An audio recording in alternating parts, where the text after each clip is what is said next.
Bulletin की ओर शुरुआत करते हैं बड़ी खबर के साथ। बिल्किस बानो गैंगरेप केस में सुप्रीम कोर्ट का बड़ा फैसला सामने आया। दोषियों की वक्त से पहले रिहाई के आदेश को पलट दिया है। सुप्रीम कोर्ट ने कहा है कि गुजरात नहीं, महाराष्ट्र सरकार यह फैसला ले सकती थी। बिल्किस की याचिका सुनवाई लायक है। 11 दोषियों की सजा में छूट को सुप्रीम कोर्ट के द्वारा खत्म किया गया। बताते आपको कि 2002 गुजरात दंगों का ये पूरा मामला है, जब बिल्किस बानो के साथ गैंगरेप और साथ ही उसके परिवार वालों की इसमें हत्या कर दी गई थी।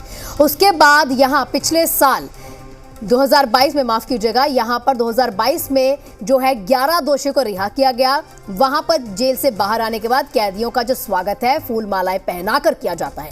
तभी से यह पूरा मामला चर्चाओं का विषय बन गया। उसके बाद यहां पर विपक्ष के द्वारा इस फैसले की आलोचना की जाती है। इस फैसले के खिलाफ जब सुप्रीम कोर्ट में वो गए तो अब सुप्रीम कोर्ट की तरफ से यहां फैसला आ चुका है। सुप्रीम कोर्ट ने भी यहां पर 2023 में फैसला सुरक्षित रख लिया था और आज ये फैसला आ चुका है कि अब ये जो बिल्किस बानो केस में 11 दोषियों की रिहाई की गई है, ये रिहाई बिल्कुल निरस्त की जाएगी। इसी के साथ आपको बता दें, आप सभी जानते हैं 2002 का मामला, 2008 में यहां पर सजा सुनाई गई थी।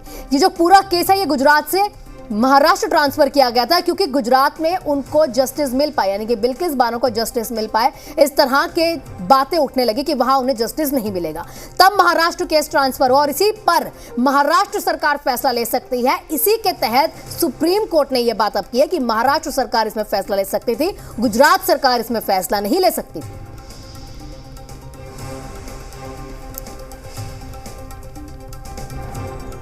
रिमिशन मैटर पे जो बिल्किस बानो वाले केस में लोगों को रिहा कर दिया गया था स्टेट ऑफ गुजरात द्वारा, तो उसमें जो जजमेंट है वो कहता है कि रूल ऑफ लॉ सबसे ज़्यादा सुप्रीम रहेगा इस देश में, और रूल ऑफ लॉ को एक बार फिर अपहोल्ड किया गया है।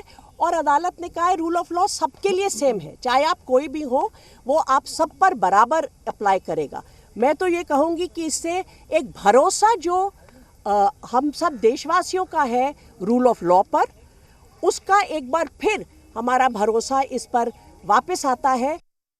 ये सुप्रीम कोर्ट का ऑर्डर, हम इसका स्वागत करते हैं। ये बहुत इम्पोर्टेंट ऑर्डर है। इसमें जो 2-3 बातें स्पष्ट आती है। पहली बात ये है कि गुजरात गवर्नमेंट में जिस प्रकार इस पिटिशन का समर्थन किया और उसकी पैरवी की, ये होम मिनिस्ट्री ने भी इसका पूरा समर्थन दिया। तो सेंट्रल गवर्नमेंट और गुजरात गवर्नमेंट सुप्रीम कोर्ट की इन टिप्पणियों की रोशनी में दोनों दोषी है। बात देश की राजधानी दिल्ली की भी कर लेते हैं।